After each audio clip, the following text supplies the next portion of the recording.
Hey everyone, so today we're going to be taking a little bit of a different route with our video. I'm going to be kind of talking about one of the biggest spiritual lessons that I have learned during my time as a NICU nurse and how I apply that to my day-to-day faith.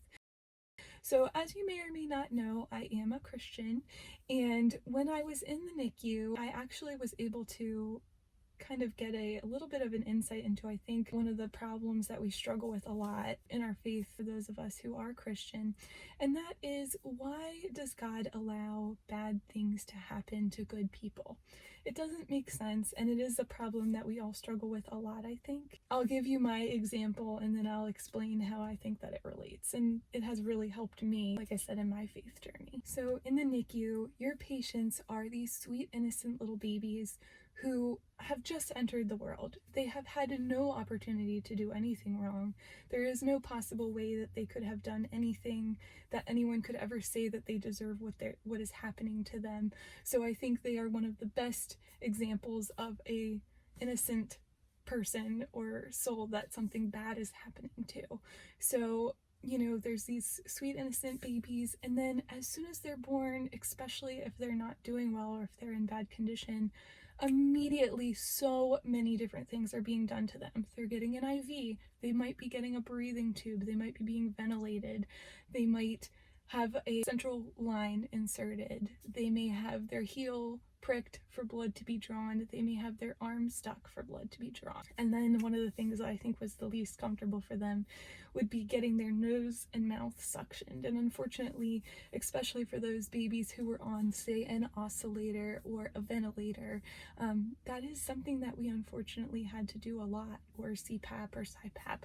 And I'll link descriptions to those things down below if you want to know more about that. So basically, these procedures are very uncomfortable. If you talk to an adult who has been suctioned out of their mouth or nose because they were in these situations, they will say it is awful and it is extremely uncomfortable situation. We all know from getting our blood drawn or having had painful procedures that it is no fun. So then imagine you're this helpless, innocent baby and all of these bad things are happening to you and you don't feel like you have any way of communicating or really any way of being explained to why it is that these things have to happen to you. But then you have these medical providers that they know that these things have to be done, even though they know that in the short term it's going to be uncomfortable for you and you're not going to like it. And they feel bad that they can't explain it to you, but at the end of the day, if they don't suction those babies' noses, if they don't give them those breathing tubes, if they don't give them those IVs and draw their blood, the baby will die.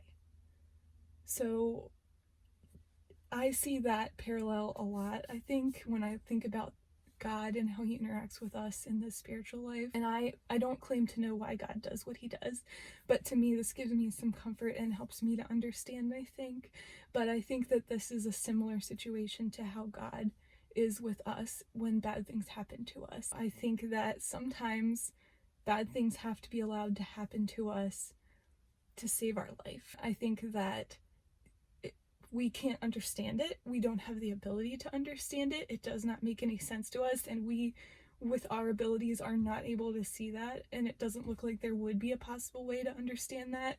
But then there's God, who's God, and he's outside of it all, and he can see the whole picture, and he knows if X, Y, and Z happens, then, perhaps that is the thing that saves you in the end. So to me, that does give me comfort when I think about the bad things that happen in this world and how could a loving God allow those things to happen, because I have seen a similar circumstance in the NICU where unfortunately we are trying to be loving to these babies, but sometimes we have to allow bad things to happen to them so that they can live. So I hope that this helped you. This is one of my biggest takeaways from the NICU spiritually. These babies definitely taught me lots of lessons, but this is one of the biggest ones for me. So let me know what you think, if you agree, or if you've had similar experiences down below in the comments. Take care, guys.